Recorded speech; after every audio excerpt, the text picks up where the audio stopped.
Some wounds tell stories that words never could. After 30 years as a nurse, Delia Grant thought she had heard them all. But she was wrong. At Pine Gardens Assisted Living, where forgotten souls wait for visitors who never come, Delia moves through quiet hallways, checking on patients whose families have moved on with their lives. Frank Loman, 78 and alone, had something on his arm that made her blood run cold. 17 perfect holes, each one deliberately made, arranged, in rows like a soldier's final roll call. Before we jump back in, tell us where you're tuning in from. And if this story touches you, make sure you're subscribed, because tomorrow I've saved something extra special for you. Delia Grant had learned long ago that nursing was about more than medicine. It was about seeing people when they couldn't see themselves anymore. At 62, with silver threading through her auburn hair and laugh lines that spoke of better days, she carried herself with the quiet confidence of someone who had held too many hands in their final moments. Pine Gardens sat at the edge of Clearwater, Florida, where the suburbs gave way to scrub oak and palmetto. The facility tried hard to feel like home. Floral wallpaper, soft lighting, the constant hum of afternoon talk shows drifting from common rooms. But Delia knew better. This was where families brought their guilt along with their loved ones. She'd been making rounds here for 3 years, ever since the budget cuts forced her from the hospital into home health care. The pay was less, but the work felt more honest somehow. These people weren't just chart numbers. They were Mrs. Henderson, who still asked about her cat that died 5 years ago. They were Mr. Valdez, who kept a photo of his late wife in his shirt pocket and pulled it out during every conversation. And now they were Frank Loman. Room 237 was at the end of the East Wing, where the newer residents lived, those who still had some fight left in them. Delia knocked softly and entered when she heard a gruff, "Come in." Frank sat in his wheelchair by the window, staring out at the parking lot where a maintenance worker was trimming hedges. He was a big man, even diminished by age, with shoulders that suggested he'd once carried heavy burdens. His silver hair was military short, and his jaw held that particular set that comes from swallowing hard truths. "Mr. Loman, I'm Delia Grant, your new nurse. I'll be checking on you twice a week." He turned slowly, studying her with pale blue eyes that seemed to look through rather than at her. "What happened to the other one?" "Mrs. Rodriguez retired. Lucky woman gets to spoil grandchildren now." Frank grunted and turned back to the window. "Don't need much checking." Delia set her medical bag on the small table beside his bed. The room was sparse. No family photos, no personal touches, except for a single book on the nightstand. She couldn't make out the title from where she stood. "Mind if I take your blood pressure?" "Just routine." He offered his left arm without looking at her. That's when she saw them. 17 small, perfectly round marks running along his forearm like buttons on a dress shirt. They weren't fresh wounds, but they weren't old scars either. They had the particular appearance of something maintained, something deliberate. Delia had seen self-harm before, usually desperate slashes or angry marks. This was different. This was precise, clinical almost. "These marks on your arm," she said carefully, wrapping the blood pressure cuff around his bicep. "How long have you had them?" "Long enough. They look like they need attention." "When did you last have a doctor look at them?" Frank finally met her eyes. "Lady, I've had enough doctors poking at me to last 3 lifetimes. Those marks aren't hurting anybody." The blood pressure reading was elevated but not dangerous, 140/90. Stress, probably, or secrets. Delia had learned that the two often went hand in hand. She finished her routine checks in silence. Frank's vitals were better than most men his age, though she noticed a slight tremor in his hands when he thought she wasn't watching. His medication compliance was perfect. Bottles lined up like toy soldiers on his dresser, each pill taken exactly as prescribed. "I'll be back Thursday," she said, packing her equipment. "Is there anything you need? Anything I can bring you?" "Peace and quiet." Delia paused at the door. "Mr. Loman, that book on your nightstand, what are you reading?" For the first time, something shifted in his expression. "Nothing important, But as she left, Delia caught a glimpse of the cover. It was worn and dog-eared, held together with tape. The title read, "Vietnam War Memorial, a Visitor's Guide." The hallway outside Frank's room was quiet, except for the distant sound of a television game show.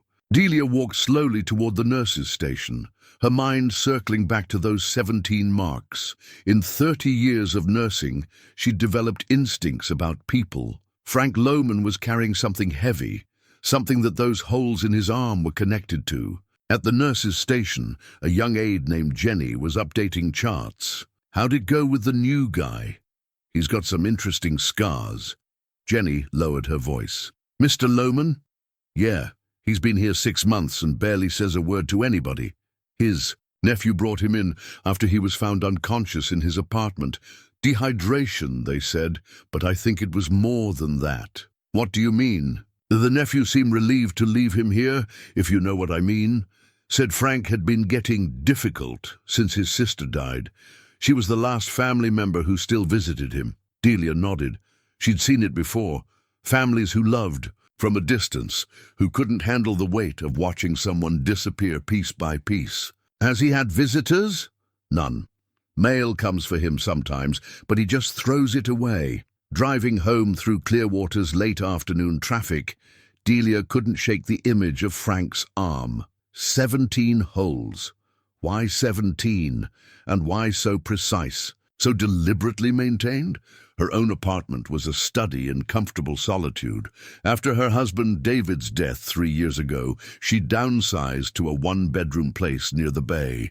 The walls held photos from their 30-year marriage. Vacations, family gatherings, quiet moments that now seemed impossibly precious. David had died the slow way, his brilliant mind disappearing into the fog of early-onset dementia, while his body remained stubbornly healthy. She'd watched the man she loved become a stranger, then a child, then something barely recognizable. The last 2 years had been the hardest, when he'd look at her with fear instead of recognition, when her presence became a source of confusion rather than comfort. The grief counselor had told her that healing meant finding purpose again. That's what led her to home health care, to patients like Frank Loman, who had their own ghosts to wrestle with. She heated leftover soup for dinner and sat on her small balcony, watching fishing boats return to harbor. The evening air carried the scent of salt and possibilities. Tomorrow she would see Mrs. Chen about her diabetes, then Mr. Patterson for his post-surgery follow-up. Routine visits with people who welcomed her presence, who saw her as a lifeline, rather than an intrusion. But her thoughts kept returning to Frank's pale blue eyes and the careful way he'd guarded his arm, as if those 17 holes were the most important things he owned. That night, Delia did something she rarely did anymore. She researched a patient beyond their medical files. She found Frank Loman's military records online, or at least the parts that weren't classified. He'd served 2 tours in Vietnam, 1967 to 1969. Infantry. Purple Heart recipient. After the war, he'd worked construction for 40 years before retiring. His sister Margaret had died 8 months ago. She'd been 75, a retired teacher who'd never married. According to her obituary, she was survived by her beloved brother Frank and nephew Thomas. No mention of children, wives, or friends, just the 2 of them, and now just Frank. Delia closed her laptop and stared out at the dark bay. Somewhere out there, Frank Loman was lying in his narrow bed at Pine Gardens, probably staring at the ceiling and counting holes in his arm like rosary beads. 17 markers of something she couldn't yet understand, but she would, because that's what nurses did. They paid attention to the details that everyone else missed. They noticed when patterns emerged from chaos, when precision replaced randomness, and 17 holes arranged like a soldier's roll call was definitely a pattern. The next morning brought the kind of Florida heat that made even the palm trees look tired. Delia arrived at Pine Gardens early, wanting to catch Frank before his breakfast routine. She'd learned that timing mattered with difficult patients. Catch them at the right moment, and they might let their guard down just enough to let you help. She found him in the same position as before, wheelchair by the window, staring out at nothing in particular. This time, though, she noticed he was holding something in his hands, a small piece of paper, worn soft from handling. "Good morning, Mr. Loman." He quickly slipped the paper into his shirt pocket. "Thought you said Thursday." "It is Thursday." He looked confused for a moment, then embarrassed. "Right, Thursday." Delia set up her equipment quietly, giving him space to recover his composure. Memory lapses weren't uncommon at his age, but the shame that followed them never got easier to watch. "Mind if I ask about that paper?" "Just an old letter." "From family?" Frank's jaw tightened. "From a long time ago." As she checked his vitals, Delia noticed his tremor was more pronounced today. Stress response, probably, or lack of sleep. Dark circles under his eyes suggested he'd spent another night wrestling with whatever ghosts lived in those 17 holes. "Mr. Loman, I want you to know that whatever those marks on your arm represent, I'm not here to judge. I'm here to help." He was quiet for so long she thought he hadn't heard her.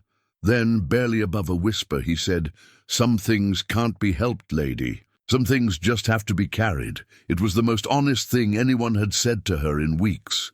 "Maybe," Delia said, finishing her notes, "but carrying something alone is harder than it needs to be." As she packed her equipment, Frank spoke. "Again, you ever lose somebody in a war?" The question caught her off guard. "No, sir, but I've lost people to other kinds of battles." He nodded slowly. "Then you know. You know how the names start to fade if you're not careful. How you wake up one day and can't remember exactly what their laugh sounded like." Delia's throat tightened. She thought of David, how his voice had become harder to recall with each passing month. "Yes," she said, "I know." For the first time, Frank looked directly at her, really looked, as if he was seeing her instead of just another uniform. "Maybe," he said quietly, "maybe you do understand." At the nurse's station, a young aide named Jenny was updating charts. "How'd it go with the new guy?" The call came at 2:17 a.m. on a Friday, jarring Delia from dreams of David's laugh, the sound she'd been struggling to remember. The night supervisor at Pine Gardens spoke in the careful tone reserved for emergencies that weren't quite emergencies yet. "Mrs. Grant, I'm sorry to wake you. It's about Frank Loman. He's had an episode." Delia sat up, instantly alert. "What kind of episode?" "He was found in the hallway around midnight, disoriented and bleeding." "Not seriously," she added quickly, "but he'd reopened some of those marks on his arm, the ones you mentioned in your notes." 20 minutes later, Delia stood outside Frank's room while the facility's on-call doctor finished his examination. Through the partially open door, she could see Frank sitting rigidly on his bed, his left arm freshly bandaged. "He won't explain." "What happened?" Dr. Martinez said quietly as he joined her in the hallway.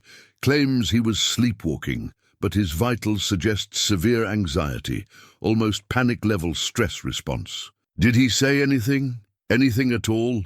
"Just kept repeating names. Tommy, Martinez, not me, a different Martinez, Billy, Johnson, over and over like a prayer."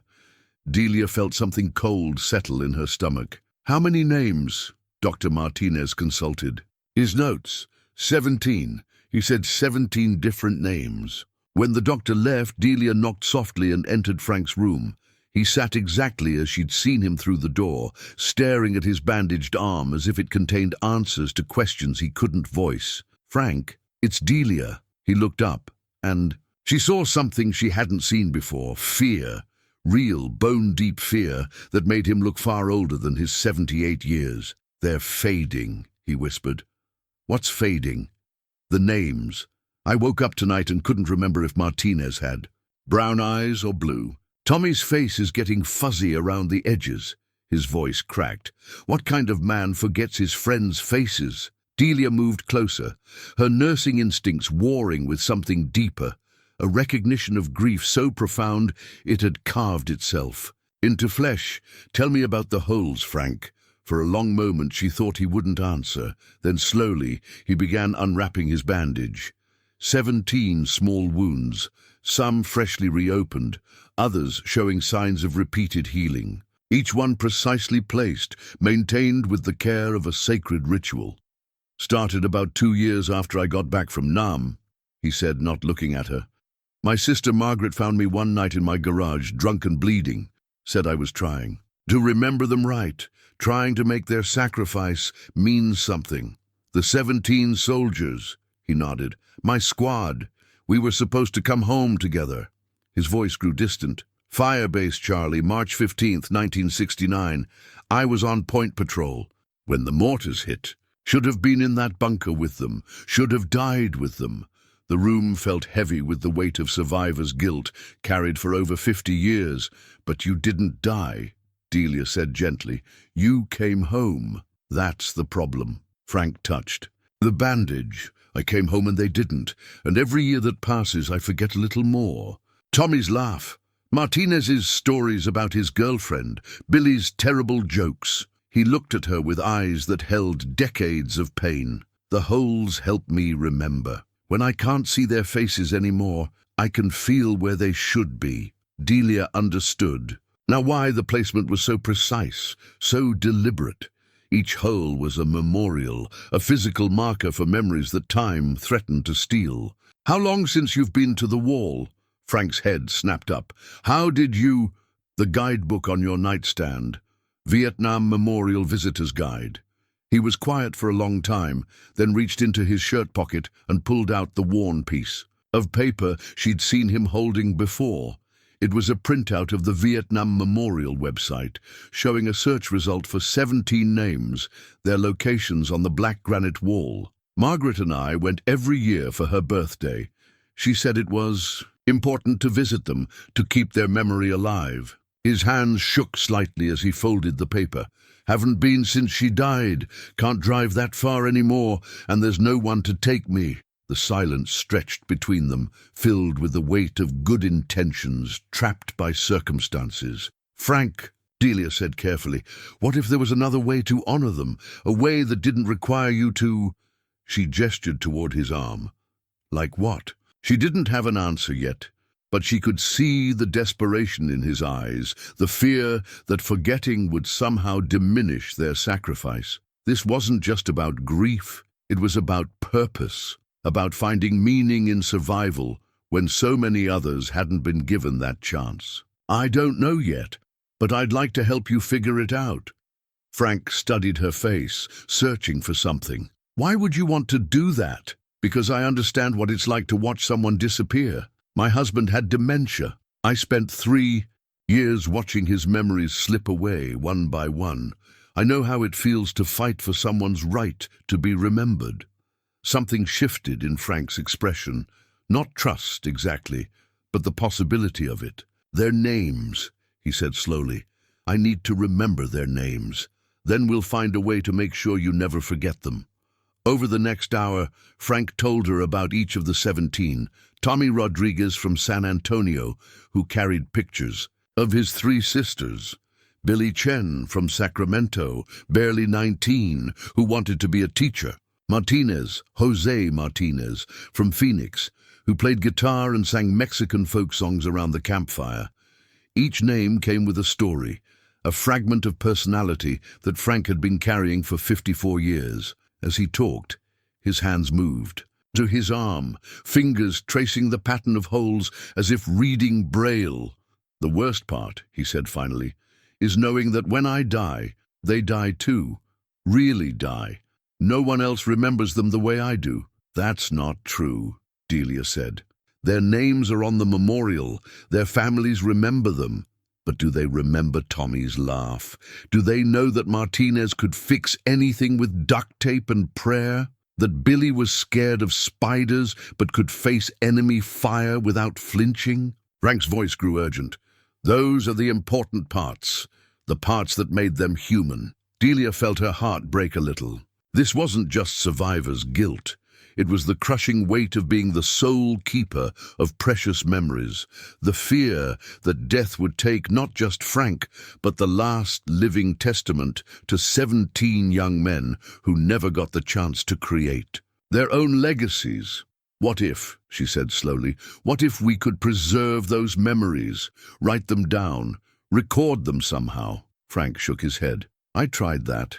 Started a journal after Margaret died. But my hands shake too much now. And who would read it anyway? Maybe that's not the point. Maybe the point is making sure the memories exist somewhere besides your arm. For the first time in their conversation, Frank looked hopeful. Not convinced, but open to possibility. You really think there's another way? I think, Delia said, that 17 good men deserve better than to be remembered through self-inflicted wounds. They deserve to be celebrated, honored in a way that brings life instead of pain. Frank was quiet for a long time, his fingers still tracing the pattern on his arm. When he finally spoke, his voice was barely audible. I've been carrying them alone for so long. I don't know how to do it any other way. You don't have to carry them alone anymore, Delia said. That is, if you'll let me help. Outside Frank's window, dawn was beginning to break over Clearwater, painting the sky in soft pastels that reminded Delia of hope, fragile but persistent. She thought of David, how his memories had slipped away despite her desperate attempts to hold on to them, and she felt a fierce determination to help Frank find a better way to preserve what mattered most. Okay, Frank said finally. Okay, let's try. The morning after Frank's breakdown, Delia arrived at Pine Gardens with a small digital recorder and a notebook that had belonged to David. She'd found it in his desk drawer, leather-bound, mostly empty, except for a few entries about bird-watching from their early retirement days. It seemed fitting somehow, giving it a new purpose in preserving different kinds of memories. Frank was dressed and waiting by his window, but he looked fragile in the early light, like someone who'd spent the night wrestling with ghosts and wasn't sure who'd won. I brought something, Delia said, setting the recorder on his bedside table. If you're ready. He stared at the small device as if it might bite him. I don't know where to start. Start with Tommy. You said he was from San Antonio. Frank's hands trembled as he touched the bandage on his arm. Tommy Rodriguez, 19 years old. He had this scar on his chin from falling off his bike when he was 7. His voice was barely audible. Used to say it was his good luck charm because his mama kissed it better.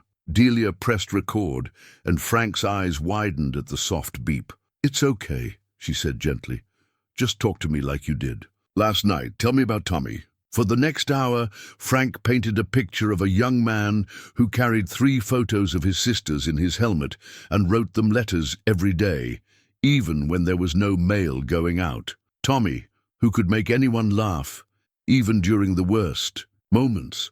Tommy, who died clutching a letter from home, one he never got to read. He was supposed to be a mechanic when he got back, Frank said, his voice growing stronger with each memory.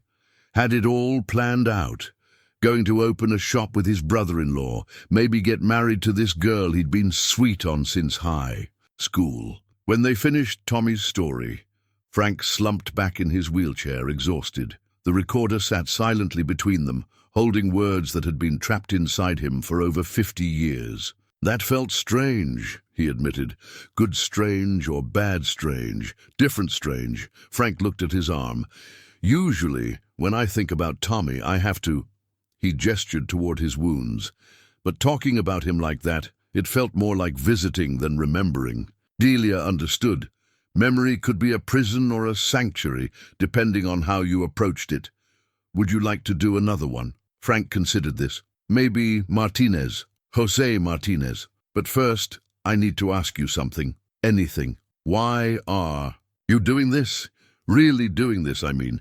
You could just bandage me up and move on to the next patient. The question hung in the air between them. Delia thought about David, about all the stories she'd never recorded, all the memories that had vanished into the fog of his failing mind. Because everyone deserves to be remembered well, she said finally, and because I couldn't save my husband's memories, but maybe I can help save yours. Frank studied her face for a long moment. Your husband, the one with dementia, David. He died 3 years ago, but I lost him long before that. Piece by piece, day by day. She touched David's notebook. Toward the end, he didn't recognize. me anymore, but he still hummed this song, Blue Moon, whenever he was anxious. It was the last part of who he was that remained. Do you still hear it when you think about him? Every day, Frank nodded slowly. Then you know what it's like to be the keeper of someone else's light. They spent the next session on Jose Martinez, who'd grown up in a family of 6 kids and could fix anything mechanical with whatever was available. Martinez, who'd kept their radio working through monsoons and mortar attacks, who'd rigged a shower system using empty C-ration cans and ingenuity. He used to say that every problem was just a puzzle waiting for the right solution, Frank recalled. Even after he got wounded, shrapnel in his leg, he still crawled around fixing things, said keeping busy kept the fear away. As Frank talked, Delia noticed something happening. His tremor was less pronounced, his posture straighter. The act of sharing these memories seemed to be returning something to him that the wounds had been stealing away. Martinez taught me something important, Frank continued. He said that dying was easy, but living with purpose, that took real courage. Sounds like a wise young man. They all were in their own ways. Maybe that's what I've been forgetting, not just their faces or their voices, but their wisdom, the things they taught me about being human. By the end of the week, they'd recorded 5 stories. Each session revealed not just details about the fallen soldiers, but layers of Frank's own character that had been buried under decades of guilt and grief. He began looking forward to their appointments, having his thoughts organized beforehand, sometimes jotting down fragments on scraps of paper. But the progress came with complications. He's been different, Jenny, the aide, mentioned to Delia during one visit. More talkative, but also more agitated. Last night he was asking about getting to Washington, D.C., wanted to know about bus schedules and hotel rates. Delia found Frank in the common room, surrounded by printed pages he'd somehow convinced someone to help him with. Maps, travel websites, information about visiting the Vietnam Memorial. Frank, what's all this? He looked up, his eyes bright with an intensity she hadn't seen before. I've been thinking about what you said, about honoring them properly. Maybe recording their stories isn't enough. Maybe I need to go to the wall, take these recordings with me. Let them hear their own stories being told. The idea was both touching and impractical. Frank hadn't left Pine Gardens in months. His mobility was limited, and he had no family to make such a trip possible. That's a beautiful thought, Delia said carefully, but I'm an old man with no money and no way to get there. His face fell. I know. I've been thinking about it all week. These stories we're recording, they're wonderful, but who's going to hear them? What's the point of preserving memories if they die with me anyway? Delia sat beside him, looking at the scattered papers. Flight schedules, hotel information, photographs of the black granite wall where 17 names waited in eternal silence. Maybe the point isn't who hears them, she said. Maybe the point is that they exist. That somewhere in some form the truth of who these men were is preserved. But that feels selfish, like I'm doing this for me, not for them. Frank, you've carried their memory for 54 years. You've bled for them, literally bled to keep them alive. Don't you think it's time to find a way to honor them that doesn't require you to suffer? He was quiet for a long time, staring at a photograph of the wall. You know what the worst part is? I don't even know if I could find their names if I went.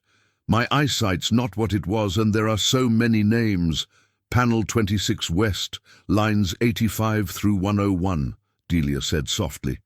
Frank stared at her. How do you... I looked it up. After our first session, I went to the memorial website and found them. All 17 names, right where they should be. For a moment, Frank looked like he might cry. Then he reached over and took her hand. The first time he'd initiated physical contact since they'd met. You looked them up. I wanted to see their names the way you see them. As real people, not just memories. Frank squeezed her hand. Thank you for making them real to someone else. But even as he said it, Delia could see the restlessness in his eyes, the growing conviction that recording stories wasn't enough. He Needed something more, something that would transform his private grief into public remembrance. The question was whether his aging body could handle whatever his determined spirit was planning. 2 weeks into their recording sessions, Frank's nephew Thomas made his first visit since dropping Frank off at Pine Gardens 6 months earlier. Delia was just finishing up a session about Billy Chen when she heard voices in the hallway. One apologetic, one defensive. "I know it's been a while, Uncle Frank, but work has been crazy and Sarah's been sick."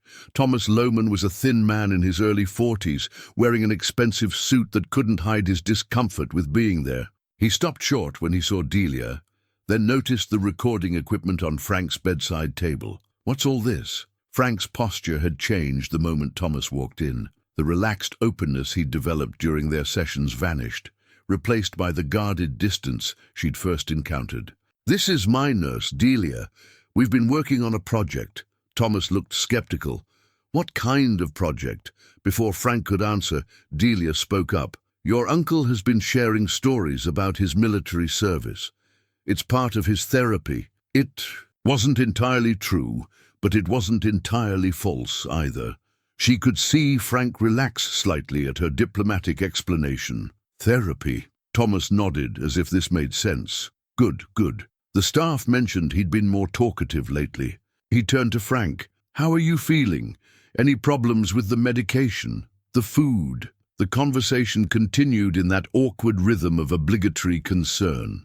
Thomas asked the right questions, Frank gave minimal answers, and both men seemed relieved. When visiting time was over, "I should come by more often," Thomas said at the door, though his tone suggested the opposite. "Maybe next month when things settle down at work." After he left, Frank sat quietly for a long time, staring at the recorder. "He's a good man," he said finally. "Just busy with his own life. Can't blame him for that." But Delia could hear the loneliness in his voice, the resignation of someone who'd learned not to expect much from the people who were supposed to care. "Does he know about your service, about what you've been carrying?" Frank shook his head.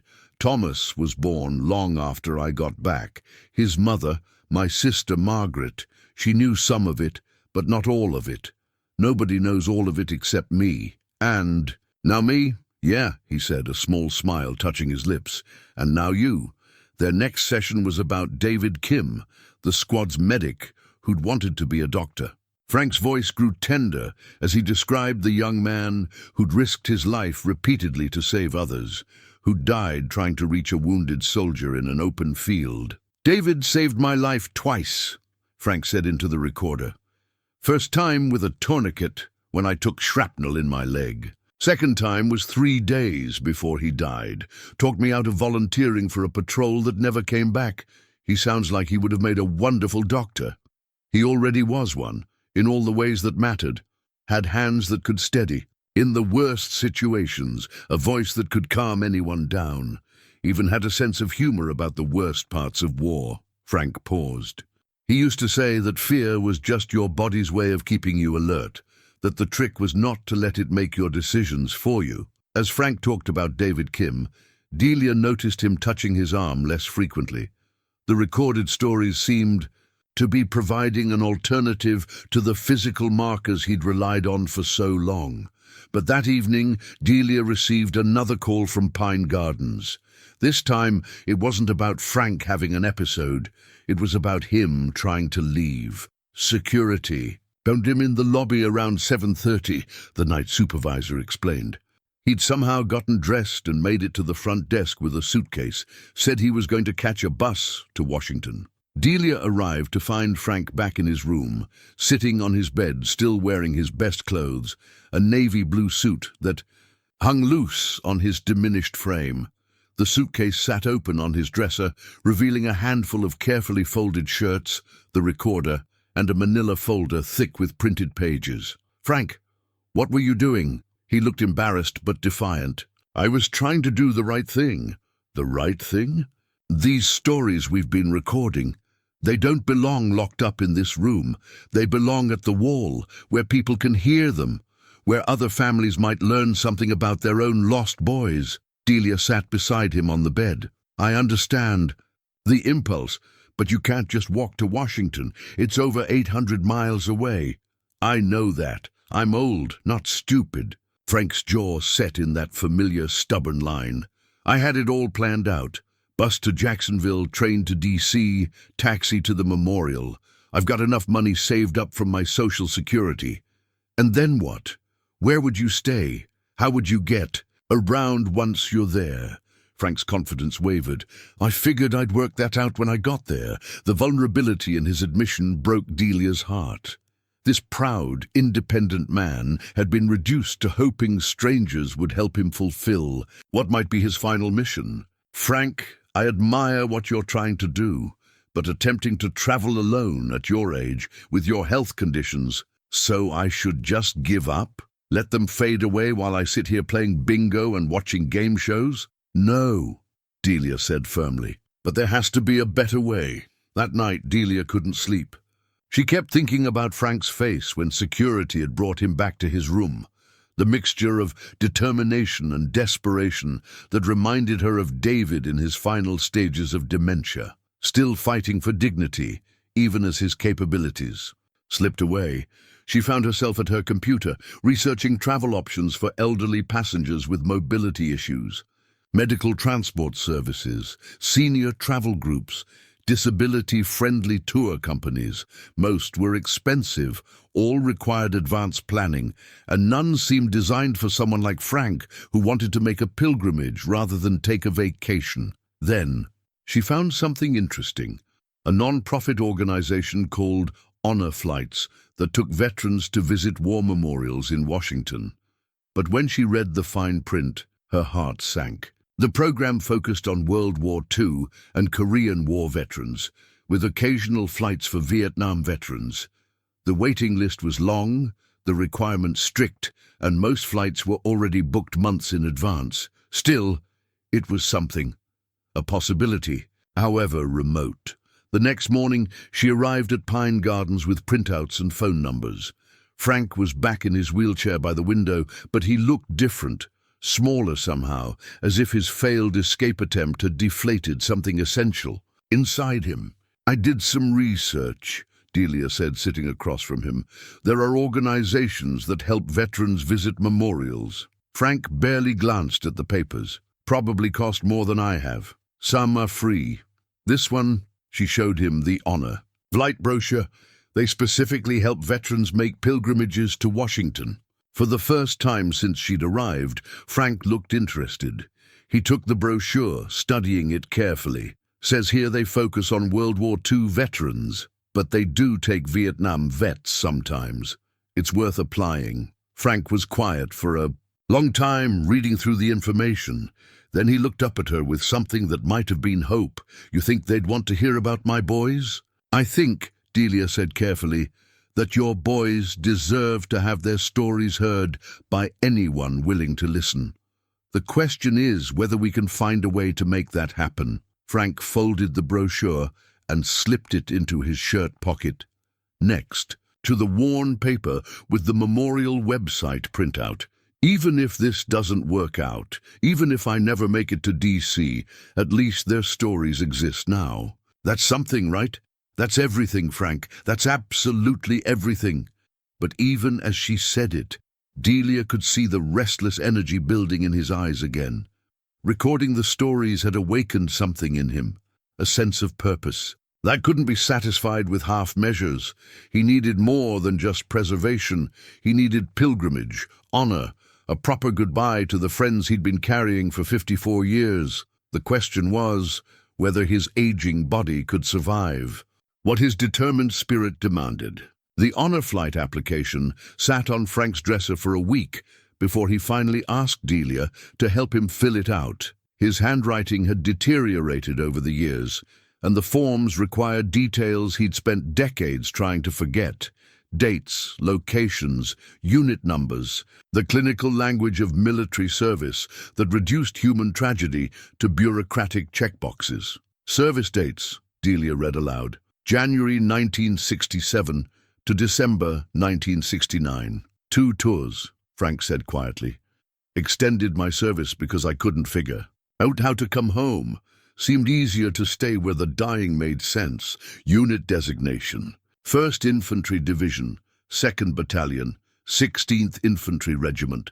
The numbers rolled off his tongue like a prayer. Big Red One. We were proud of that patch. As they worked through the paperwork, Delia learned details that Frank had never included. In their recorded sessions, the bureaucratic skeleton of his war experience, where he'd served, when he'd been wounded, what medals he'd received but never talked about. Bronze Star, she read from his discharge papers. Silver Star. 2 purple hearts. She looked up at him. Frank, you never mentioned— Medals don't bring anybody back, he said curtly. Just pieces of metal that make other people feel better about sending boys to die. The application asked for a medical clearance form, which required a doctor's signature confirming that Frank was healthy enough to travel. When Dr. Martinez reviewed Frank's file, his expression was skeptical. His blood pressure is manageable, but he's had several episodes of confusion and disorientation. The self-harm incidents suggest psychological instability. I'm not sure I can recommend him for unsupervised travel. What if it wasn't unsupervised? Delia found herself asking, what if someone went with him? Dr. Martinez raised an eyebrow. A family member, a healthcare professional.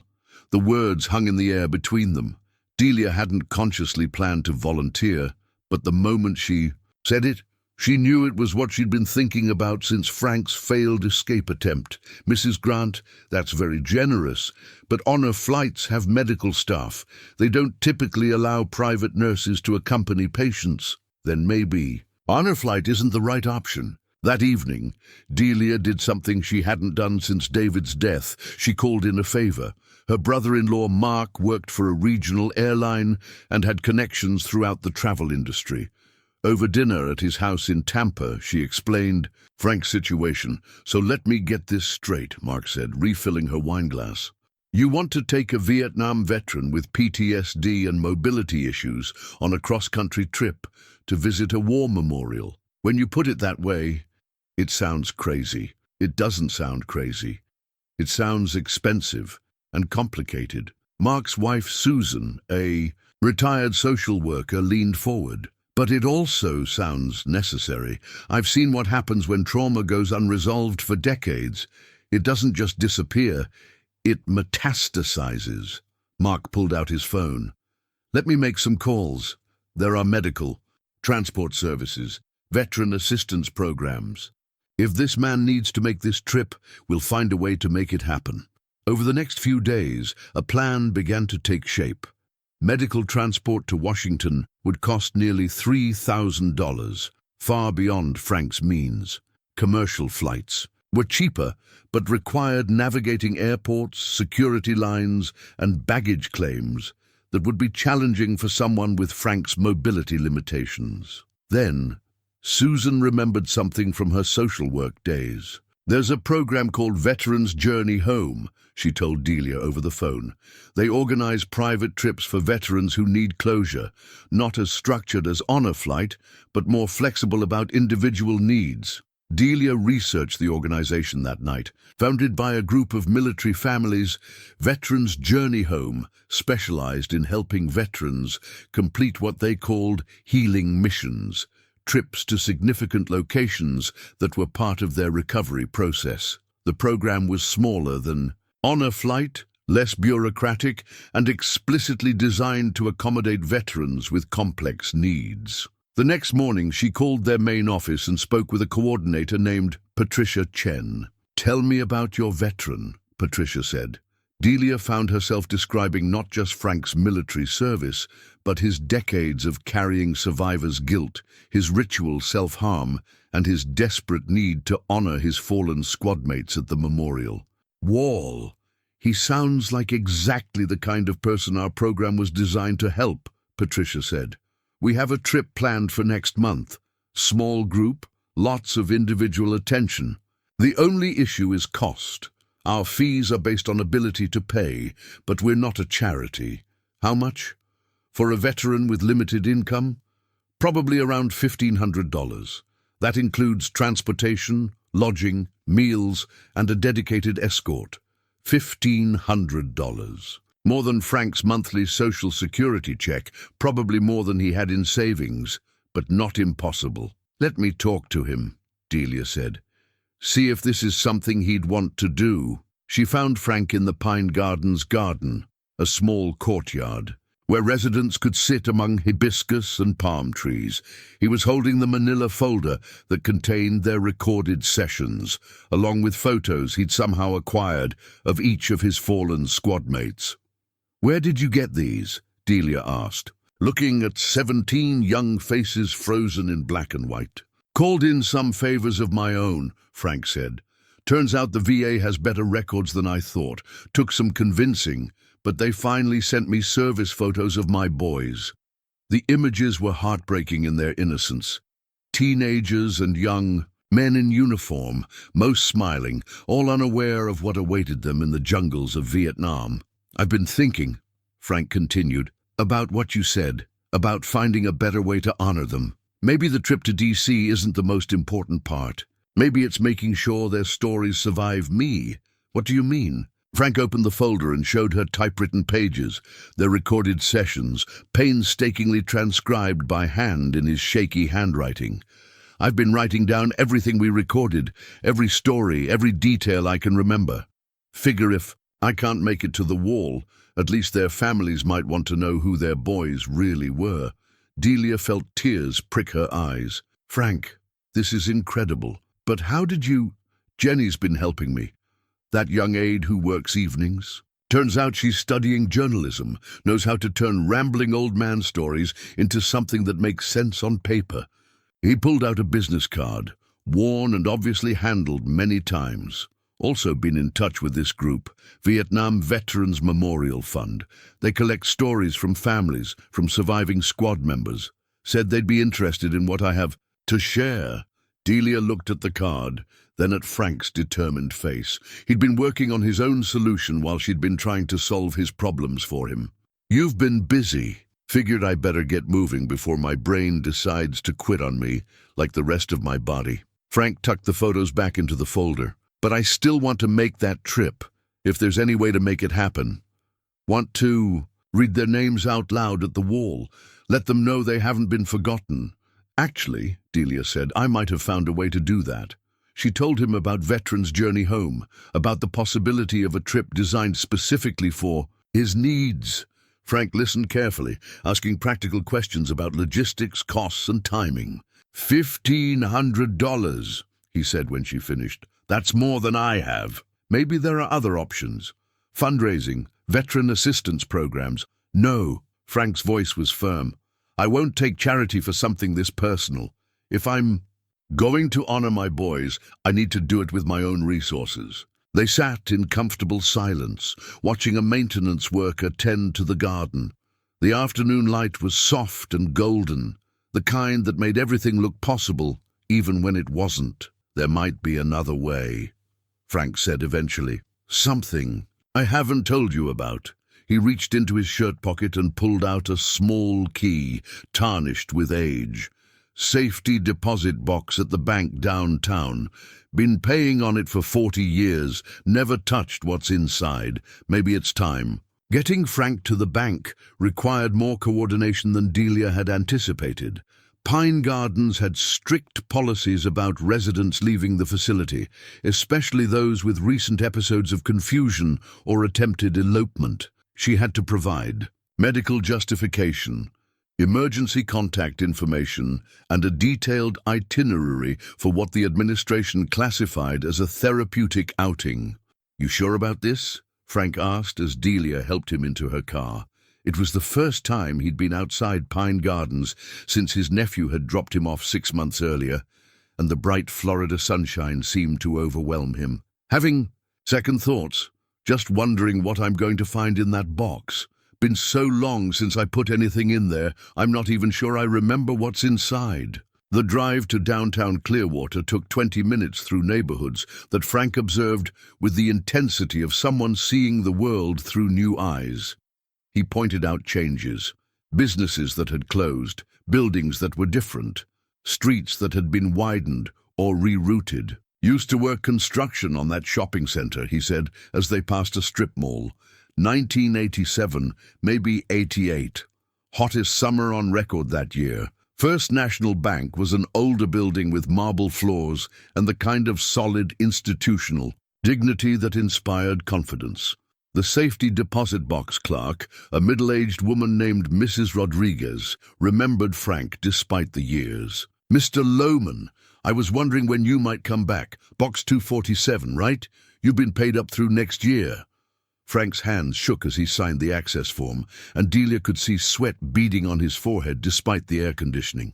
Whatever was in that box held significance beyond its monetary value. The safety deposit room was small and windowless, designed for privacy and security. Frank inserted his key with ceremonial care, then looked at Delia. "Maybe you should wait outside." "Frank, I'm here for whatever you need, I know. But this, what's in here, it's the last private thing I have left. Let me see it first, make sure I'm ready to share it." Delia waited in the bank lobby, watching Frank through the glass door as he opened the metal box.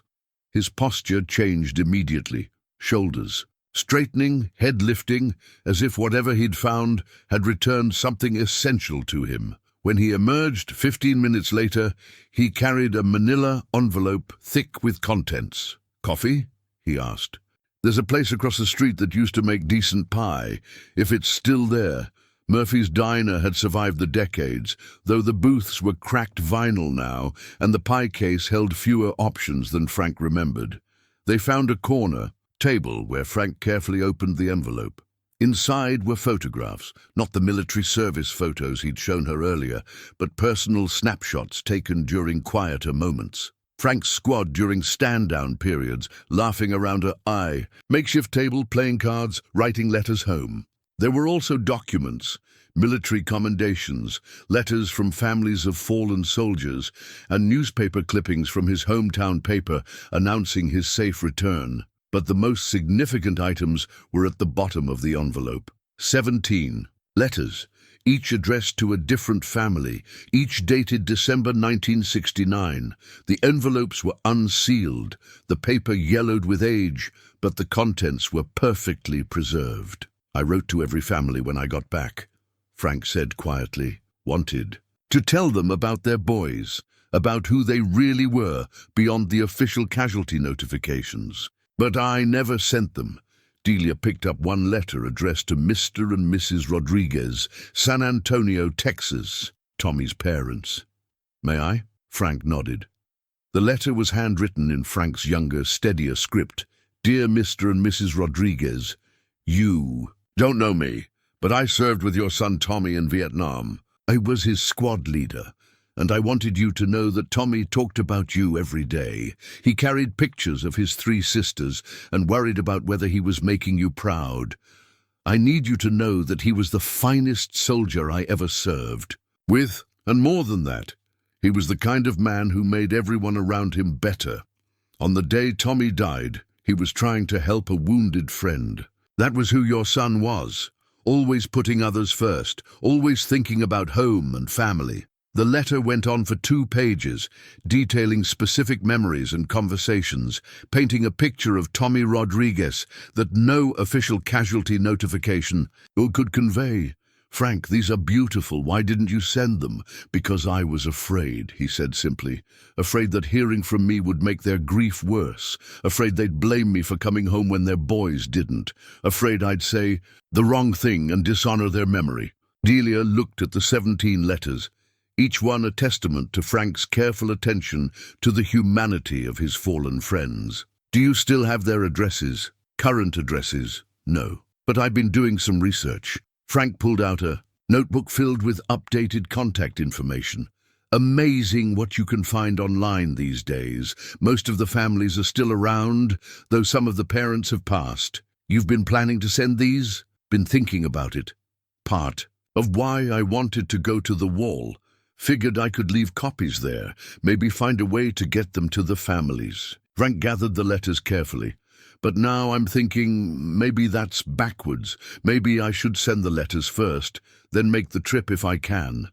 At the bottom of the envelope was a smaller, sealed packet wrapped in plastic. Frank hesitated. "Before opening it, combat pay," he said, showing her a collection of military script and cash. "Saved every dollar I could during my second tour. Figured I'd need it when I got home, but then I just never touched it. There were also bonds, bonds and savings bonds purchased with his military pay over 2 years of service. The face value showed $200, but bonds purchased in 1969 would have grown considerably over 50-plus years. Frank, these could be worth enough for the trip," he finished. "Maybe enough for the trip and something extra for the families." They spent the afternoon at the bank, calculating values and discussing options. The bonds were worth just over $4,000, more than enough for the veteran's journey home trip with money left over. "It feels right," Frank said as they drove back to Pine Gardens, "using money I saved during the war to finally honor the men who didn't come home, like completing a circle that's been broken for 50 years. But as they pulled into the Pine Gardens parking lot, Delia noticed Frank's energy flagging, the emotional weight of the day, confronting decades-old fears, making concrete plans for a pilgrimage he'd only dreamed about, had taken its toll. "Are you okay?" Frank was quiet for a moment, staring at the entrance to the facility that had become his world. "I'm scared," he admitted. "Scared of making the trip. Scared of not making it. Scared of finally letting go of the guilt I've carried for so long." "What if the guilt is part of what's kept their memory alive?" "That's exactly what I'm afraid of. What if honoring them properly means I have to stop punishing myself? What if healing means forgetting?" It was the heart of Frank's dilemma. The fear that recovery might diminish his connection to the men he'd survived, that choosing life over guilt might somehow betray their sacrifice. "Frank, do you think your squad mates would want you to spend 50 years hurting yourself to keep their memory alive?" He considered this seriously. "Tommy would have told me to knock it off and get on with living. Martinez would have called me an idiot for wasting so much time on guilt. Billy would have made a joke about it that somehow made everything make sense. Then maybe the most honest way to honor them is to do what they would have wanted you to do." Frank nodded slowly. "Maybe it's time to find out who I am when I'm not carrying 17 ghosts." That evening, Pine Gardens buzzed with excitement. Word had spread that Frank was planning a trip to Washington, and suddenly the quiet man in room 237 had become something of a celebrity among residents who rarely had visitors, let alone adventures to discuss. But with the excitement came new complications. Frank's nephew Thomas called, concerned about the financial implications and the risks of travel. The facility's administrator wanted detailed medical clearances and travel insurance. Even Jenny, the helpful aide, worried about Frank's ability to handle the emotional intensity of visiting the memorial. "Maybe they're right," Frank said to Delia during their evening session. "Maybe I'm too old, too fragile for something like this. What do you think?" Frank touched his bandaged arm, then picked up one of the photographs from his safety deposit box. His squad during a rare moment of peace, all 17 faces young and hopeful. "I think I've been too old and too fragile for the last 50 years. Maybe it's time to try being brave instead." The phone call came on a Thursday evening while Delia was reviewing Frank's medical records, preparing documentation for the Veterans Journey Home application. The caller ID showed a San Antonio area code, a number she didn't recognize. "Ms. Grant, this is Maria Rodriguez Santos. I understand you've been working with Frank Loman." The name Rodriguez stopped Delia cold. "Tommy Rodriguez's family?" "Tommy was my father." The woman's voice carried the careful control of someone accustomed to difficult conversations. "I got your number from the Vietnam Veterans Memorial Fund. They said Mr. Loman had been in contact about my father and his squad mates." Delia's mind erased. Frank had mentioned contacting the Memorial Fund, but he'd never said anything about reaching out directly to families. "I'm sorry, Mrs. Santos, but I think there might be some confusion." "No confusion. Mr. Loman sent us a letter last week about our father, about what happened in Vietnam. The world seemed to tilt sideways. Frank had sent the letters, the ones he'd kept in his safety deposit box for 54 years, the ones he'd been too afraid to mail. Mrs. Santos, I think I should let Mr. Loman explain. Ms. Grant, my father died when I was 2 years old. My sister Carmen was 4, Rosa was 6. We grew up with official condolences and a folded flag, but no real knowledge of who our father was as a person. This letter, her voice broke slightly. This letter told us about a man who carried our pictures in his helmet, who wrote to us every day, who died trying to save a friend. Delia closed her eyes. What exactly are you calling to ask? We want to meet him. My sisters and I, we want to meet the man who knew our father. We're driving to Florida this weekend, after Maria hung up, promising to call when they reached Clearwater. Delia sat in her apartment staring at the phone. Frank had made a decision that would change everything, not just for himself, but for families across the country who were about to learn details about their lost loved ones that they'd never known existed. She arrived at Pine Gardens early the next morning to find Frank's room empty. Panic set in, until Jenny told her he was in the garden, where she found him sitting among the hibiscus with his cell phone, a device he'd never mentioned owning, and a pile of handwritten notes. Frank, I got a call last night from Maria Rodriguez Santos. He looked up, his face showing a mixture of relief and terror. Tommy's daughter? You sent the letters. I sent 3 of them. Figured I'd start small, see what happened. Frank's hands were shaking more than usual. Tommy's family, Billy Chen's brother in California and Martinez's nephew in Phoenix. And Tommy's daughters are driving here from Texas. Billy's brother wants to video chat this afternoon. Martinez's nephew is flying in from Phoenix tomorrow.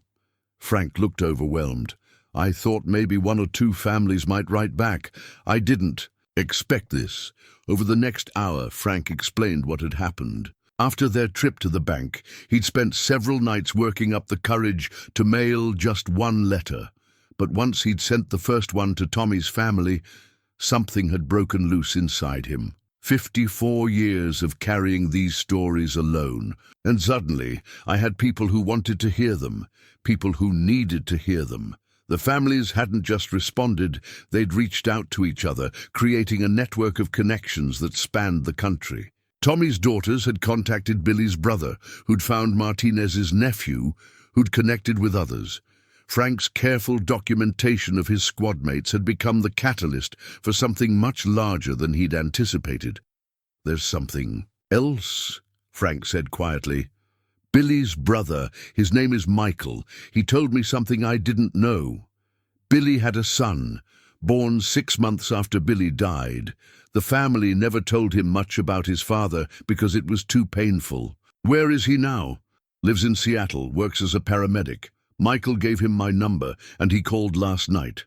Frank's voice grew thick with emotion. His name is William, after his father.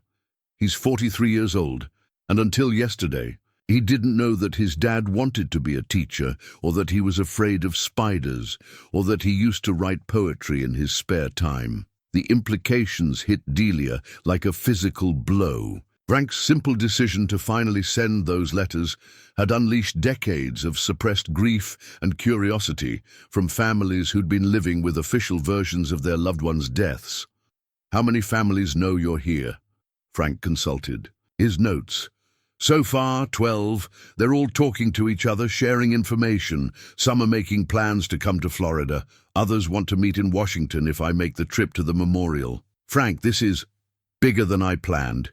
He finished. Much bigger. That afternoon, Billy Chen's brother Michael joined them via video chat from his home in Sacramento. He was a man in his 70s, with his late brother's gentle eyes and careful way of speaking. When he saw Frank on the screen, he began to cry.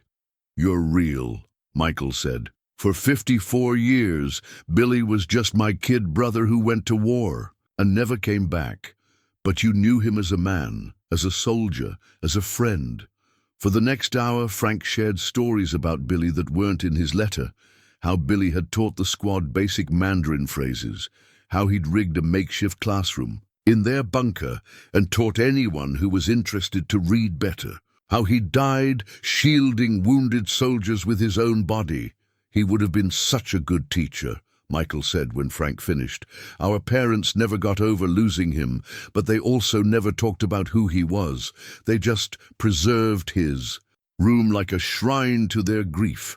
After the call ended, Frank sat quietly for a long time. I thought I was the only one carrying them, he said finally.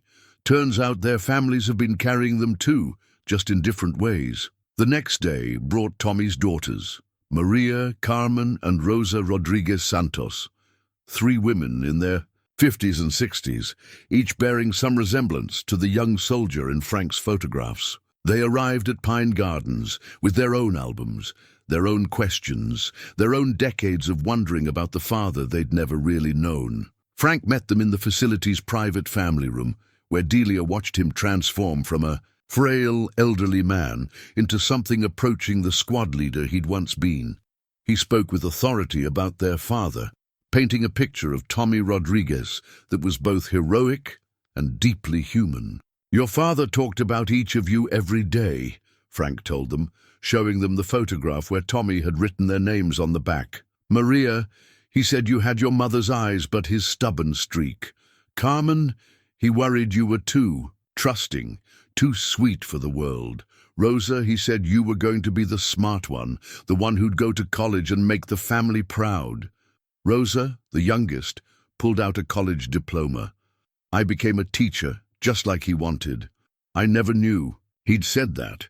The women stayed for 3 hours, absorbing every detail Frank could remember about their father. When they left, they pressed a check into his hands, a contribution toward his trip to Washington. We want to be there when you read his name at the wall, Maria said. We want to hear our father's story told in the place where he's honored. After they left, Frank sat in his wheelchair looking stunned by the day's emotional intensity. This isn't what I planned, he said to Delia. I thought I was just trying to honor my squad mates. I didn't realize I was opening doors for their families too. Are you okay with that? Frank was quiet for a long time, staring at the check the Rodriguez sisters had given him. I spent 50 years thinking I was the keeper of their memory. Turns out I was just the first chapter of a much longer story. That evening, as Delia prepared to leave Pine Gardens, she found Frank in his room writing in a new notebook, not the careful transcription of their recorded sessions, but something different, a letter to veterans' journey home, explaining that his simple request for a memorial visit had evolved into something much more complex. He wasn't just one veteran seeking closure anymore.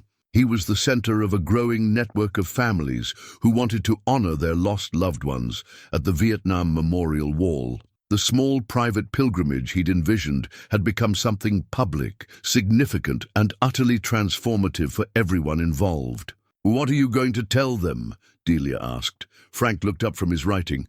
The truth, that healing isn't always a private matter. Sometimes it requires witnesses, community, the courage to let other people into your grief. He paused, pen hovering over the paper, and I'm going to tell them that if they'll help me get to Washington, I promise to make the trip worthy of every family that's been waiting 54 years to properly say goodbye. Veterans' Journey Home had never handled a request quite like Frank's. Patricia Chen called Delia 3 days after receiving Frank's letter, her voice a mixture of excitement and concern. In 20 years of organizing memorial visits, I've never had families from 8 different states wanting to coordinate a single veterans' pilgrimage, she said. This is unprecedented. What had started as Frank's private healing journey had grown into something resembling a reunion. Except instead of old friends gathering, it was the children, siblings, and spouses of fallen soldiers meeting the man who'd carried their memory for over half a century. Can you accommodate it? Delia asked. We'll have to. Some of these families have been planning this trip since you first contacted us. Billy Chen's son is flying in from Seattle. Martinez's nephew is driving from Phoenix with his teenage son. Martinez's great-nephew, who's named after him. The Rodriguez sisters are organizing a caravan from Texas. The logistics were staggering. Veterans' journey home typically handled individual veterans or small family groups. Frank's pilgrimage now involved 17 family representatives, media interest from multiple newspapers, and coordination with the National Park Service for a special ceremony at the wall. "There's something else," Patricia continued. "The Vietnam Veterans Memorial Fund wants to document this. They're saying it could be one of the most significant family gatherings at the wall since it was built." Delia found Frank in Pine Gardens' physical therapy room, working with a new determination on his strength and mobility. The prospect of walking to the Vietnam Memorial Wall under his own power had motivated him to push beyond his usual limitations. "How are the preparations going?" she asked as he completed a set of leg exercises. "Harder than I thought," he admitted, toweling off sweat. "Not the physical part, the emotional part. Every family I talk to brings up memories I'd forgotten, details about their loved ones that I'd buried." Over the past week, Frank had fielded phone calls and video chats with family members across the country.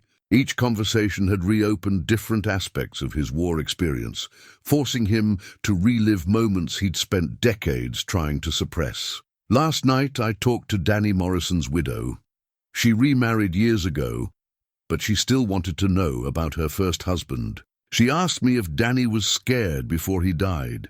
Frank's voice grew quiet. "How do you tell a woman who's been wondering for 50 years that yes, he was terrified, but he did his duty anyway? You tell her the truth. That's what these families need, not comfortable lies, but honest remembrance." Frank nodded, but Delia could see the weight of responsibility settling on his shoulders. He wasn't just sharing memories anymore. He was providing closure for people who'd been living with incomplete stories for decades. The challenges weren't only emotional. Pine Gardens administration was struggling with the logistics of Frank's extended absence, the insurance implications of his travel, and the media attention that was beginning to focus on their facility. Thomas, Frank's nephew, had called twice expressing concerns about his uncle's health and the financial implications of the trip. "He's worried I'm being exploited," Frank told Delia after Thomas's latest call. "Thinks someone's taking advantage of a confused old man." "Are you confused?" Frank smiled grimly. "About some things, yeah, but not about this. This is the clearest I've been about anything in years." Dr. Martinez had cleared Frank for travel, but with strict conditions: daily medication monitoring, regular check-ins, and an immediate return if his health declined. Delia had arranged to accompany him as his private nurse, taking vacation time from her other patients. "You don't have to do this," Frank said when she told him about her decision. "This isn't your responsibility." "It became my responsibility the night you tried to walk to Washington," she replied. "Besides, someone needs to make sure you actually make it to the wall instead of getting distracted by every family member who wants to share memories." 3 days before departure, Frank received an unexpected visitor. A man in his 40s, wearing a military uniform with the insignia of an army. Chaplain knocked on his door. "Mr. Loman? I'm Chaplain Rodriguez. Tommy Rodriguez was my grandfather." Frank stared at the young man, seeing echoes of Tommy in his features. The same dark eyes, the same gentle smile that had once brightened a bunker in Vietnam. "Tommy's grandson," Frank whispered. "He never got to meet his grandson." "No, sir, he didn't. But thanks to your letter to my aunts, I finally know who he was." Chaplain Rodriguez sat beside Frank's bed. "I wanted to thank you, and to ask if I could offer a blessing." "For your trip." The blessing was simple but profound, a prayer for healing, for closure, for the courage to face grief and transform it into something meaningful. As Chaplain Rodriguez spoke, Frank closed his eyes and seemed to find a peace that had eluded him for months. "Your grandfather would be proud of you," Frank told the young chaplain when the prayer was finished. "He wanted to help people, and you're carrying on that tradition. I think about him every day when I counsel soldiers. I try to be the kind of man he would have been if he'd had the chance to grow old." That evening, Delia helped Frank pack for Washington.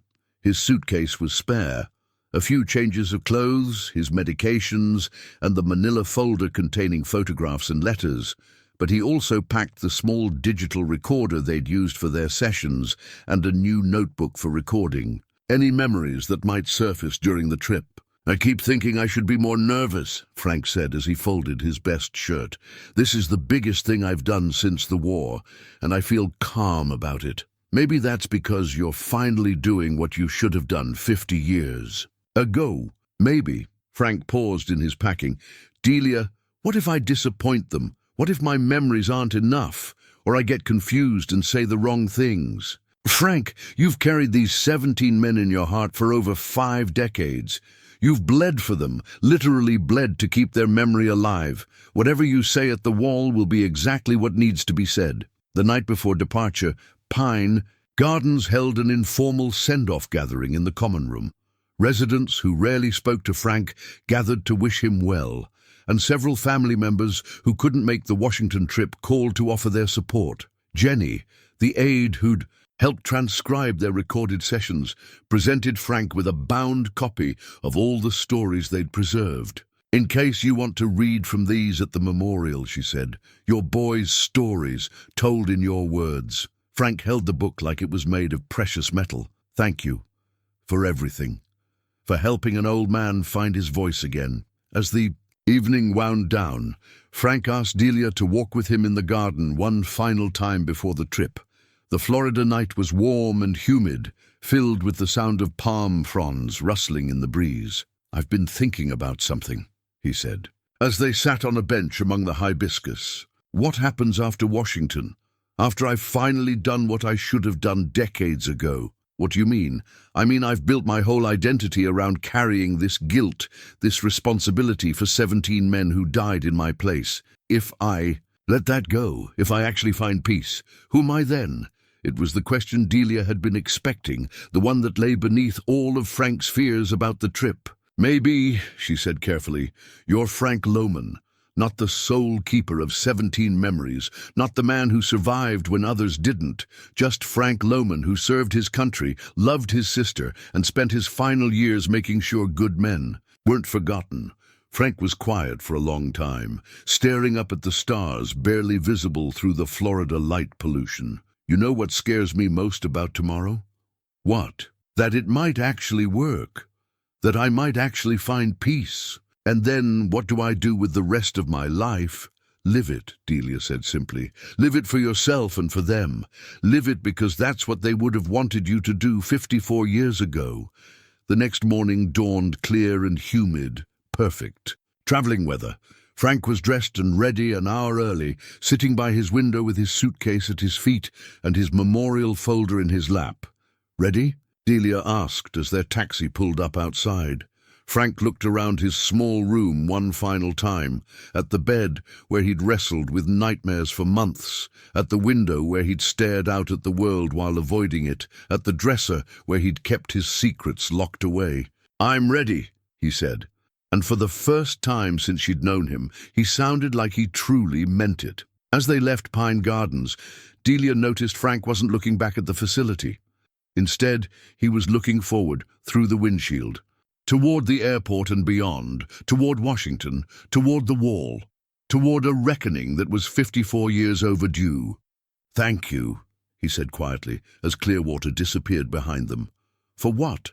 For helping me remember that healing doesn't dishonor the dead, that choosing to live doesn't betray the ones who couldn't." Delia reached over and squeezed his hand. "Thank you for letting me be part of their story." Frank smiled, the first truly peaceful smile she'd seen from him. "Our story," he corrected. "This is our story now." The Vietnam Memorial Wall rose from the earth like a wound in black granite, its polished surface reflecting the overcast Washington sky and the faces of visitors who came seeking names etched in stone. Frank sat in his wheelchair at the top of the memorial pathway, staring down at the wall that had haunted his dreams for decades. 58,000 names, he whispered to Delia, and I only knew 17 of them. Around them, families gathered. The Rodriguez sisters from Texas, Billy Chen's son William from Seattle, Martinez's nephew and great-nephew from Phoenix, and others who had traveled across the country to witness Frank's long-overdue reunion. With his fallen squad mates, Panel 26 West, said Maria Rodriguez Santos, consulting the directory. Lines 85 through 101, that's where we'll find them. Frank's hands trembled as he gripped his wheelchair armrests. The medical transport from Florida had been smooth, the hotel comfortable, and Veterans' Journey Home had handled every logistical detail with professional care. But now, facing the actual wall, Frank felt the weight of 54 years of avoidance pressing down on him. "I can't," he said suddenly. "I can't do this." The families around him went quiet. William Chen, Billy's son who'd flown across the country to hear about his father, knelt beside Frank's wheelchair. "Mr. Loman, my father died when I was 6 months old. For 43 years he's been just a name on official documents and a photograph on my mother's dresser. You knew him as a person. You're the only living connection I have to who my father really was." Frank looked into William's eyes and saw an echo of Billy. The same intelligent expression, the same gentle determination that had made Billy Chen such a natural teacher, even in the chaos of war. "He would have been so proud of you," Frank said, quietly. "Billy always talked about wanting kids someday, wanting to teach them about honor and kindness. Then, help me know him. Help all of us know our fathers, our brothers, our uncles. Help us understand who they were, beyond the way they died." Delia moved behind Frank's wheelchair. "Ready when you are." The path down to the wall seemed endless, though it was only a few hundred yards. With each foot of descent, more names became visible on the black granite, more reflections appeared in the polished surface. Frank's breathing became labored, not from physical exertion, but from the emotional weight of finally approaching the place he'd avoided for so long. Panel 26, West, stretched before them, dark stone reaching toward the sky. Frank's eyes searched the lines until he found them, 17 names clustered together, exactly where they should be. His squad, his friends, his brothers, reduced to etched letters in granite. "There," he whispered, pointing with a shaking finger. "Tommy Rodriguez, line 85. Maria Rodriguez Santos stepped forward and placed her hand on her father's name. "Daddy," she whispered in Spanish, then English. "Daddy, I brought someone to see you." Frank struggled to his feet from the wheelchair, Delia supporting him as he approached the wall. When his fingers touched Tommy's name, something broke open inside him. Not the controlled sharing of memories they'd practiced for weeks, but raw grief that had been compressed for over 5 decades. "Tommy," he said, his voice barely audible. "I'm sorry it took me so long to come." "See ya." He moved along the panel, touching each name. Billy Chen, Jose Martinez, David Kim, Danny Morrison. 17 names, 17 young men who'd trusted him to bring them home safe. "I tried to keep you alive in here," Frank said, touching his chest, "but I was doing it wrong. I was hurting myself to remember you instead of celebrating who you were." The families gathered closer, creating an intimate circle around Frank and the wall. William Chen had brought flowers, 17 white roses, one for each name. Martinez's great-nephew, a teenager named Jose after his great-uncle, carried a small American flag. "Tell us about them," Maria Rodriguez Santos said softly. "Tell us about our father and his friends. Tell us who they were when they were alive." Frank straightened, finding strength he didn't know he still possessed. This was why he'd come, not just to say goodbye, but to bear witness, to transform private grief into shared remembrance. "Your fathers were heroes," he began, his voice growing stronger with each word. "Not because they died in war, but because of how they lived while they were alive. They took care of each other. They wrote letters home every day. They shared their food, their fears, their dreams for the future." He moved to Tommy's name again. Tommy Rodriguez carried pictures of 3 sisters and worried about making his family proud. He could make anyone laugh, even in the darkest moments. He died trying to save a wounded friend, because that's who he was. someone who put others first. As Frank spoke, touching each name on the wall, something extraordinary happened. The families began to share their own stories, what they'd learned about their loved ones from his letters, how his memories had filled gaps in their understanding, how his pilgrimage had brought them together across decades and geography. Billy wanted to be a teacher, William Chen said, placing his rose beneath his father's name. Mr. Loman told me he used to teach other soldiers to read better, that he set up a classroom in their bunker.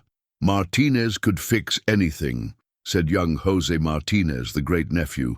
My great-grandfather used to tell stories about his older brother who could make machines work with nothing but determination and spare parts. The sharing continued, each family member adding their piece to the collective memory, transforming the wall from a monument to loss into a celebration of lives. Fully lived, however, briefly. As the afternoon sun broke through the Washington clouds, Frank found himself seated on the bench facing Panel 26 West, surrounded by 3 generations of families whose loved ones he'd carried in his memory for over half a century. The digital recorder sat on his lap, the same device they'd used in his room at Pine Gardens to preserve stories that had been trapped inside him for decades. I want to read their names, Frank said, his voice steady now. I want to say each name out loud, the way I should have done 50 years ago. He pressed record and held the device toward the wall.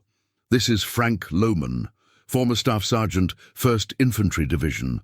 On March 15, 1969, I lost 17 of the finest men I ever knew. Today, their families and I have come to honor them properly. Frank began with Tommy Rodriguez, reading the name slowly and clearly, then sharing a memory he'd never told anyone. How Tommy had once shared his last chocolate bar with a Vietnamese orphan they'd encountered on patrol. How he'd spent an entire afternoon teaching the child basic English phrases. Tommy Rodriguez believed that kindness was the most important thing a soldier could carry, Frank said into the recorder. He died as he lived, thinking of others first. Maria Rodriguez Santos wiped tears from her eyes. That sounds exactly like something our father would do. Frank moved through the names methodically, each one a small ceremony of remembrance. Billy Chen, who'd died clutching a letter from home, who'd wanted to teach high school mathematics and coach Little League baseball. Jose Martinez, who'd kept their equipment running through monsoons and mortar attacks, who'd planned to open an auto repair shop with his brother-in-law. For each name, Frank shared not just how they'd died, but how they'd lived. Their dreams, their fears, their small acts of courage and compassion that had kept their squad human in the middle of inhumane circumstances. When he reached David Kim's name, Frank's voice broke slightly. David was our medic, but he was more than that. He was our conscience. When we were angry, he reminded us why we were there. When we were scared, he helped us find courage. When we were hurt, he fixed us, not just our bodies, but our hearts. William Chen stepped forward. My father and David Kim served together. Billy and David were best friends. They planned to go to college together after the war, maybe room together. Billy was going to study education, David pre-med. They used to joke about how they'd change the world. Billy by teaching kids to think, David by healing people. Frank looked at William. Your father died trying to reach David when he was wounded. They kept their friendship even in death. The revelation created connections between families who'd been strangers hours earlier. William Chen and the Kim family representatives, David's nephew, had driven down from Baltimore, found themselves sharing stories about their father's friendship, filling in details that had been lost for decades. As Frank worked through the 17 names, something profound was happening. The rigid memorial service they'd planned was transforming into something more organic, a conversation between the living and the dead, mediated by the old soldier who'd carried their memory. Longer than some of them had been alive, young Jose Martinez, the great-nephew, had been quiet throughout most of the ceremony. But when Frank finished reading his great-uncle's name, the teenager stepped forward. "Mr. Loman, can I ask you something?" "Anything, son." "My great-uncle, he was only 19 when he died, right?" "Same age as me?" "That's right." Jose looked at his great-uncle's name on the wall, then at Frank. "What would he tell me? If he could see me now, what would he want me to know?" Frank considered the question seriously. "Jose would tell you that being young doesn't mean you can't make a difference. He'd tell you that character isn't about age. It's about how you treat people when nobody's watching. And he'd tell you that every day is a gift, that you should use your time to build things, fix things, make the world a little better." The teenager nodded, tears streaming down his face. "I want to be an engineer." "Like he would have been if he'd come home." "Then you carry him forward," Frank said. "Not the way I carried him, with guilt and pain, but with purpose and hope." As the day progressed, more visitors to the memorial stopped to listen. Frank's ceremony had drawn a small crowd of other veterans, families searching for their own, names on the wall, and tourists who found themselves witness to something unexpectedly moving. An older man in a Vietnam veteran cap approached during a pause in the readings. "I lost friends here too," he said quietly. "Thank you for doing this, for showing the rest of us how to remember them properly." Frank looked at the man, another survivor, another keeper of difficult memories. What were their names? Johnson, Peters, and Washington, Panel 15 East. "Would you like to tell us about them?" For the next hour, the ceremony expanded beyond Frank's 17. Other veterans shared names, other families contributed memories. The wall became what it was always meant to be, not just a monument to a death, but a celebration of lives that had mattered, connections that endured beyond loss.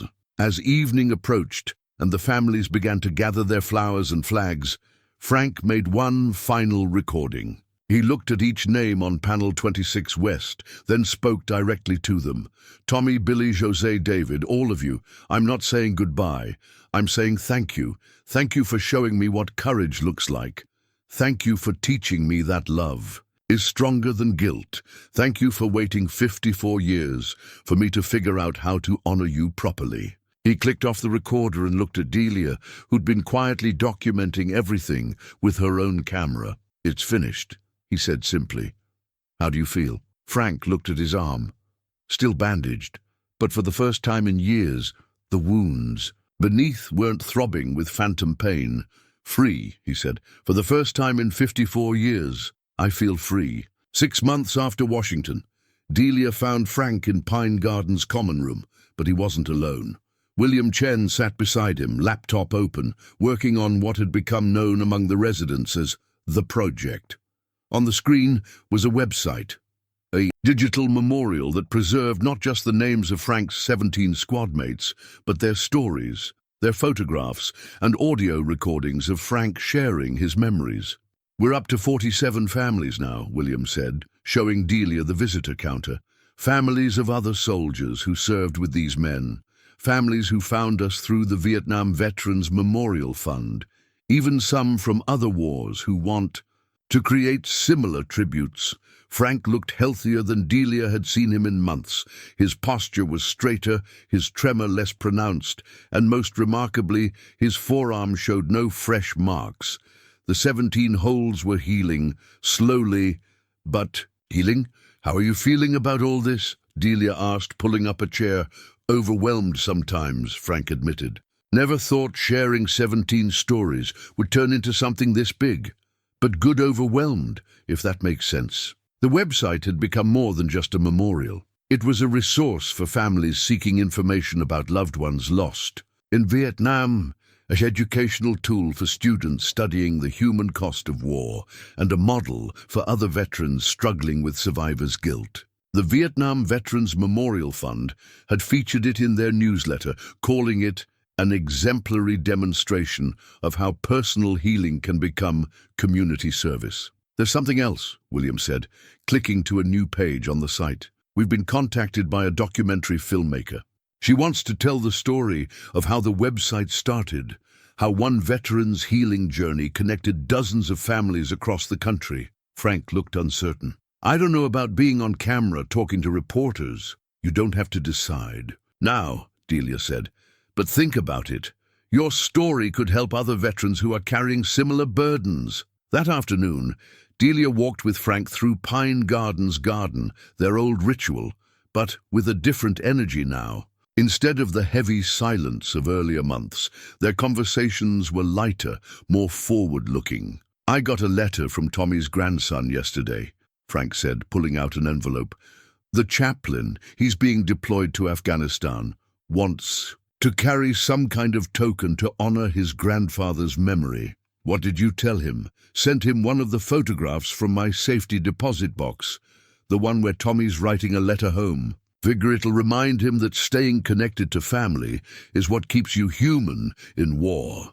They sat on their usual bench among the hibiscus. Frank pulled out his phone. He'd become surprisingly adept at technology since the website project began, and showed her a video message from Maria Rodriguez Santos. "Frank," Maria's recorded voice said from the small screen, "I wanted you to know that we're naming our new grandson after our father, Thomas Rodriguez Santos, and we're going to tell him about his great-grandfather, not from old photographs, but from the stories you preserved. Thank you for giving us back our father." Frank wiped his eyes. Never gets easier hearing things like that. Maybe it's not supposed to get easier. Maybe being moved by it means you're still connected to what matters. Speaking of what matters, Frank turned to face her directly. "I've been thinking about something, about what comes next for me." "What do you mean?" "I mean, I'm 78 years old. I live in an assisted living facility, and for the first time in decades, I'm not spending all my energy just surviving my memories. What do I do with whatever time I have left?" It was a question Delia had been expecting. Frank's transformation had been remarkable, but healing creates its own challenges. The need to build a new identity beyond trauma, to find purpose that doesn't depend on carrying pain. What would make you feel useful? What would honor your boys while also honoring the life you still have to live? Frank was quiet for a moment, watching a cardinal land on a nearby palm frond. "I've been thinking about other veterans, guys like me who came home carrying ghosts, who never learned how to put them down properly. Maybe I could help them tell their stories, help them find ways to honor their fallen friends without destroying themselves in the process." The idea wasn't entirely new. Veterans' Journey Home had already approached Frank about becoming a peer counselor, sharing his experience with other veterans struggling with survivors' guilt. But this was the first time he'd voiced it as his own aspiration, rather than someone else's suggestion. "You'd be good at that," Delia said. "You understand what it's like to carry that weight, and you've found a way to transform it into something healing instead of harmful. Would you help me, not as my nurse, but as—" Frank paused, searching for the right words. "As my partner in this work. You understand grief too, from watching your husband fade away. Maybe together we could help people find better ways to remember the ones they've lost." The offer caught Delia off guard, but as she considered it, she realized it made perfect sense. Her work with Frank had reminded her why she'd become a nurse in the first place, not just to treat symptoms, but to help people find their way back to wholeness. "I'd like that," she said. "I'd like that very much." 3 months later, Delia found herself in a Veterans Affairs medical center in Tampa, sitting beside Frank as he spoke with a group of Vietnam veterans about his journey from self-harm to healing. His story had evolved in the telling, less focused on the details of war, more focused on the process of learning to honor the dead while choosing to live. "For 50 years, I thought remembering meant suffering," Frank told the group. "I thought if I stopped hurting myself, I'd somehow dishonor my friend's sacrifice. But healing doesn't diminish their memory, it honors it. When we choose to live fully, we're living not just for ourselves, but for everyone who didn't get that chance." After the session, a younger veteran approached, an Iraq war survivor with his own collection of survivor's guilt and unprocessed grief. "How do you start?" he asked. "How do you begin letting go of something you've carried for so long?" Frank looked at Delia, then back at the young veteran. "You start by telling one story, about one person you lost. Not how they died, but who they were when they were alive. And you keep telling stories until remembering feels like celebrating instead of mourning." That evening, driving back to Clearwater through the Florida twilight. Delia reflected on how much had changed since that morning she'd first seen 17 holes in Frank's arm. What had begun as a medical mystery had become a story of redemption, not just for Frank, but for dozens of families who'd learned to celebrate their lost loved ones rather than simply mourn them. "Thank you," Frank said as they pulled into Pine Gardens' parking lot. "For what? For seeing past the holes to the person underneath, for helping me remember that healing is possible, even after 50 years of doing it wrong." Delia looked at him, this man who'd transformed from a withdrawn, self-harming resident into someone who was helping other veterans find their way back to life. "Thank you," she said, "for reminding me that it's never too late to choose hope over despair, connection over isolation, life over mere survival."